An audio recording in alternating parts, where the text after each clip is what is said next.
Jawaharlal നെഹ്റുവും Subhash ചന്ദ്രബോസും Indian സ്വാതന്ത്ര്യ സമര ചരിത്രത്തിലെ തിളങ്ങുന്ന രണ്ട് നക്ഷത്രങ്ങൾ. ഇരുവർക്കും സമാനതകൾ ഏറെയുണ്ട്. ഒരേ വഴിയിൽ യാത്ര തുടങ്ങി നിലപാടുകളുടെ വ്യത്യസ്തത കാരണം ഇരുവഴി പിരിയേണ്ടി വന്ന സമര സഖാക്കളാണ് ഇവർ. ഒന്നിച്ചു നിന്നാൽ രാഷ്ട്രത്തിൻ്റെ ഗതിവിഗതികൾ മാറ്റിമറിക്കാൻ ശക്തിയുണ്ടായിരുന്നു ഇരുവർക്കും. നിർഭാഗ്യവശാൽ അതുണ്ടായില്ല. ആരെയും ആകർഷിക്കുന്ന വ്യക്തിപ്രഭാവം, കറകളഞ്ഞ മതേതര നിലപാട്, എന്തിനേയും നേരിടാനുള്ള ചങ്കൂറ്റം നെഹ്റുവിനും ബോസിനും പൊതുവായുണ്ടായിരുന്ന സ്വഭാവ സവിശേഷതകൾ ഇവയൊക്കെയായിരുന്നു.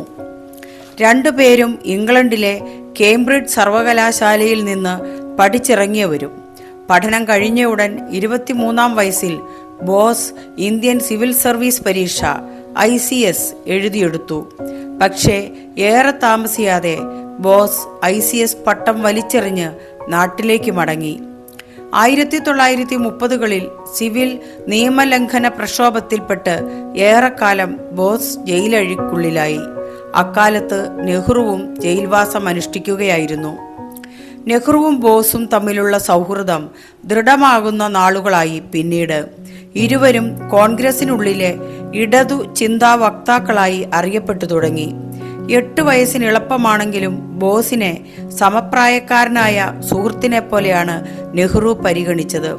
ഈ പുതിയ കൂട്ടുകെട്ടിന്റെ പ്രാധാന്യവും അപകടവും ബ്രിട്ടീഷ് സർക്കാർ അന്നേ തിരിച്ചറിഞ്ഞിരുന്നു. 1929 ഫെബ്രുവരി 21 അന്നത്തെ ആഭ്യന്തര സെക്രട്ടറി എഴുതിയ കുറിപ്പിൽ ഇത് വ്യക്തമാണ്. കൊൽക്കത്ത കോൺഗ്രസ് സമ്മേളനം തെളിവായി എടുത്താൽ കോൺഗ്രസിന്റെ ഭാവി പ്രവർത്തനങ്ങളും നിലപാടുകളുമെല്ലാം രണ്ട് ചെറുപ്പക്കാരെ അടിസ്ഥാനപ്പെടുത്തിയാകും രൂപപ്പെടുക എന്നത് ബോധ്യമാകുന്നു. പണ്ഡിറ്റ് ജവഹർലാൽ നെഹ്റുവും ബാബു സുരേഷ് ചന്ദ്രബോസും ഇരുവരുമാണ് ഇനിയുള്ള രാഷ്ട്രീയ നീക്കങ്ങൾക്ക് ചുക്കാൻ പിടിക്കുക എന്ന് ഉറപ്പിക്കാം. ഇരുവരും തമ്മിലുള്ള അഗാധ സൗഹൃദത്തിന്റെ തെളിവുകൾ ആദ്യകാലങ്ങളിൽ ഇവർ നടത്തിയ കത്തിടപാടുകളിൽ നിന്നും വ്യക്തമാകുന്നുണ്ട്. രാഷ്ട്രീയ കാര്യങ്ങൾക്ക് പുറമെ വ്യക്തിജീവിതത്തിലെ വിശേഷങ്ങൾ പങ്കുവയ്ക്കാനും കാര്യങ്ങൾ അന്വേഷിക്കാനും അവർ ശ്രദ്ധ വച്ചിരുന്നു. ഇന്ദുവിൻ്റെ വിവരങ്ങൾ അറിയാറുണ്ടോ?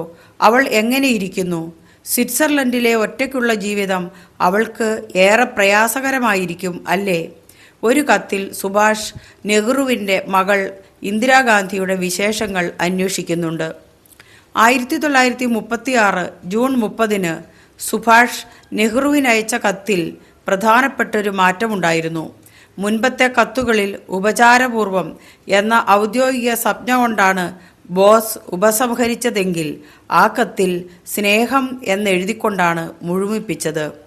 1939 ഫെബ്രുവരി 30 വരെയുള്ള കത്തുകളിൽ സ്നേഹം എന്ന വാക്കുണ്ടായിരുന്നു. പിന്നീടത് കാണാനില്ല.